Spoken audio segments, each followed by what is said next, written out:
So many years ago, before I met my husband, I moved from California to Texas. And the church that I started attending, I went on a speaking engagement with the First Lady, and there was quite a few other women in the car with us, and we were all talking about, dating and relationships and, being a single woman and all that kind of stuff. And she posed a question, and as we were expressing being single women and all of our frustrations with dating, she mentioned,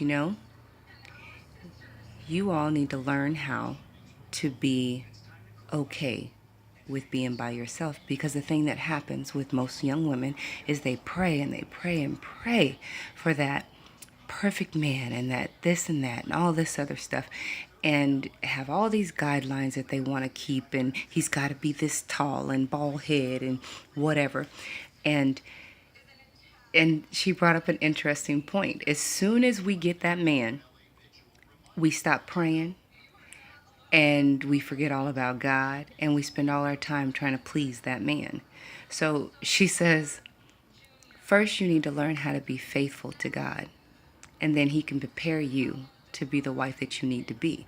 If you can't be faithful to God, then how are you going to be faithful to a husband? This is all in the preparation of becoming a wife, the things that you need to do. So that was like an aha moment for me.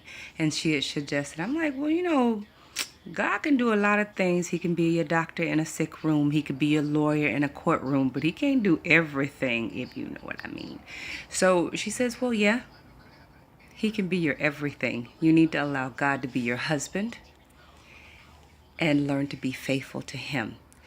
And if you are lonely, if you need comfort, you can ask God to take that and relieve that for you and give you that comfort. And I remember one night I tested that, and I was just, how you're just lonely. And I prayed and I cried and I asked God to comfort me. And he did just that. It was as if I was being, hugged, rocked to sleep. And it was very satisfying for me.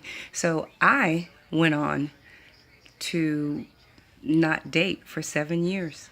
I didn't date, and I learned to date myself. So I took myself to the movies.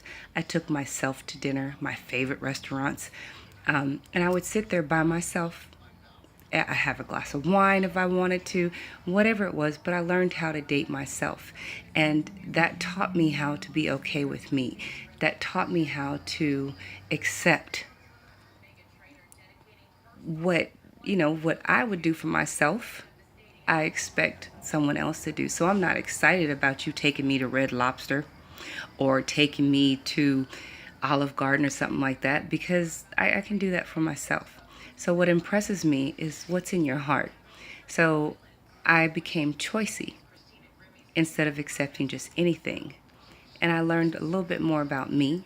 And not only that, I learned how to be faithful to God. So when things were going good in a relationship, when me and my husband met, it never stopped me from praying. It never stopped me from going to church.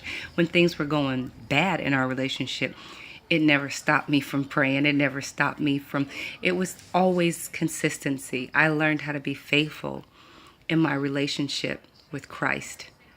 And I think it has been a huge help in my marriage, because I was always the one to, as soon as you start going left, I'm going right. I don't need you. So, but marriage is about growing together and working through challenges. And so I've learned how to do that instead of walk away and not give him a second chance. My husband and I have grown so much in just communicating and learning to deal with situations. And we'll be going on 5 years.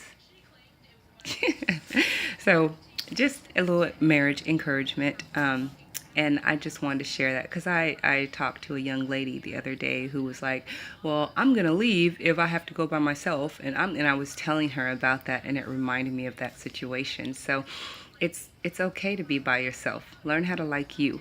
Learn how to be okay with you. And be happy about that. Be blessed.